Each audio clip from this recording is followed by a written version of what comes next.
त्या ठिकाणी आपण क्वेश्चन नंबर 19 सॉल्व करणार आहे. In the given circuit the EMF E of the cell is. तर खाली एक सर्किट दिलेलं आहे, तर या सर्किटमध्ये जो EMF आहे किती आहे तो फाइंड करायचा आहे. ओके, सर्किटमधून जो करंट पास होतो तो 0.1 एम्पियर इतका आहे. या ठिकाणी एक सेल आहे, त्याचा EMF 2 व्होल्ट आहे आणि इंटरनल रेजिस्टन्स 1 ओहम इतका आहे. 3 ओहम रेजिस्टन्स म्हणजे करंट एकच चाललेला आहे 0.1 एम्पियर इतका, आणि 5 ओहमचा रेजिस्टन्स आहे आणि या सेलचा पण इंटरनल रेजिस्टन्स दिला आहे 0.1 ओहम इतका दिलेला आहे. तर या सेलचा जो EMF आहे EMF किती असणार ते आपल्याला या ठिकाणी फाइंड करायचं. तर या क्वेश्चनसाठी जे 4 ऑप्शन दिले आहे त्याच्यापैकी A ऑप्शन आहे 0 व्होल्ट, B ऑप्शन आहे 2 व्होल्ट, C ऑप्शन आहे 3 व्होल्ट आणि D ऑप्शन आहे 1 व्होल्ट. तर या 4 ऑप्शनपैकी या क्वेश्चनचा करेक्ट आन्सर काय असणार आहे. चला आपण याला सॉल्व करूया आणि मग डिसाईड करूया. तर या क्वेश्चनमध्ये आपल्याला एक सर्किट दिलेलं आहे आणि त्या सर्किटमध्ये EMF जो आहे सेलचा तो किती असणार ते आपल्याला या ठिकाणी फाइंड करायचं आहे.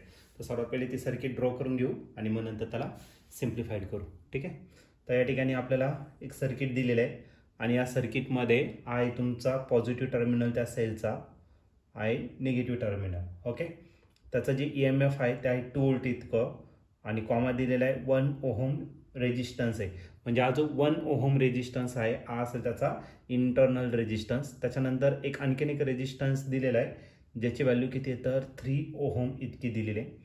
त्याच्या खाली आणखीन एक सेल दिलेला आहे, त्याचा पॉझिटिव्ह टर्मिनल आणि झाला त्याचा निगेटिव्ह. त्याची व्हॅल्यू EMF असे इतकं आणि 1 ओहम इतका रेजिस्टन्स दिलेला आहे आणि या ठिकाणी आणखीन एक रेजिस्टन्स दिलेला आहे तो आहे तुमचा 5 ओहम इतका.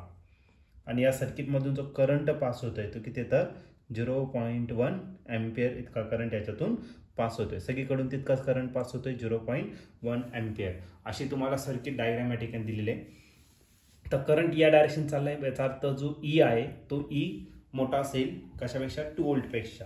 ओके, 2 व्होल्टपेक्षा मोठा जो असेल तो तुमचा E असेल, कारण करंटची डायरेक्शन अशी दाखवलेली आहे. ओके, तर तुम्ही सॉल्व्ह न करताही याचा ऑप्शन बघून त्याचा आन्सर सॉल्व्ह करू शकता, पण आपण याला सॉल्व्ह करून घेऊ म्हणजे आपल्याला क्लिअर होऊन जाईल. ठीक आहे, याला परत रिड्रॉ करतो. तर या ठिकाणी आपल्याला जो सोर्स दिलेला आहे बॅटरी, तर त्याचा पॉझिटिव्ह टर्मिनल आहे आणि आहे त्याचा निगेटिव्ह टर्मिनल.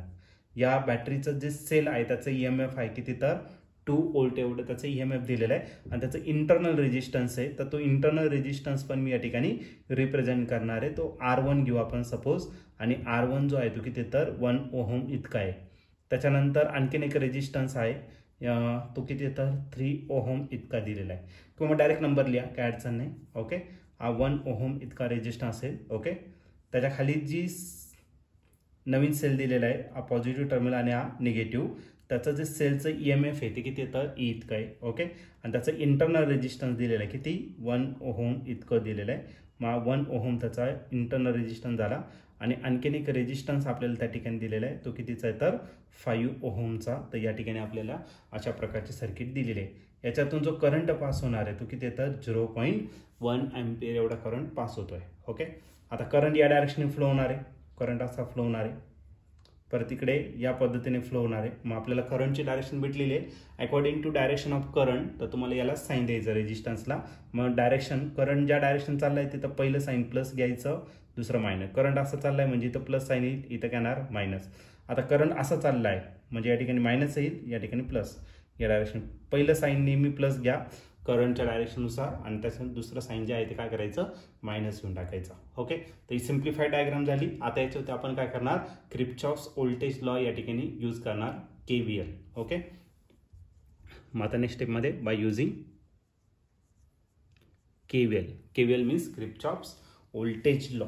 मग आता मी KVL जो आहे तो इथून स्टार्ट करतो बघा, या इथून. ओके, या डायरेक्शनने जर गेला तर मायनस साईन आणि शेवटचं जे साईन आलं ते काय आलं प्लस, म्हणजे जो EMF आहे E तो काय असणार प्लस. पुढे जर गेला तर या ब्रांचमध्ये काहीच नाही आहे. पुढे जर गेला तर याचं प्लस पासून मायनसला चाललो आहे म्हणजे याचं मायनस साईन, आणि जे EMF आहे EMF किती दिलं आहे तर तुम्हाला 2 व्होल्ट इतका दिलेला आहे. त्याच्या पुढे जर गेला तर प्लस साईन आणि लास्टचं जे आलं ते कोणतं आलं तर मायनस साईन. तर मायनस घेतला आणि जो करंट पास होतोय करंट किती दिला आहे 0.1 एम्पियर. IR घ्यायचा, E is equal to Ohm's voltage law use करतोय म्हणजे V is equal to IR. I किती आहे 0.1 आणि R जो आहे तो किती आहे तर 1. ओके, आला. त्याच्यानंतर हा प्लस साईन आणि शेवटचं मायनस आलं. रेजिस्टन्स किती आहे 3 ओहमचा आणि जो करंट पास होतो तो किती तर 0.1. ओके, त्याच्या पुढे जर गेला तर काहीच कनेक्ट नाही आहे.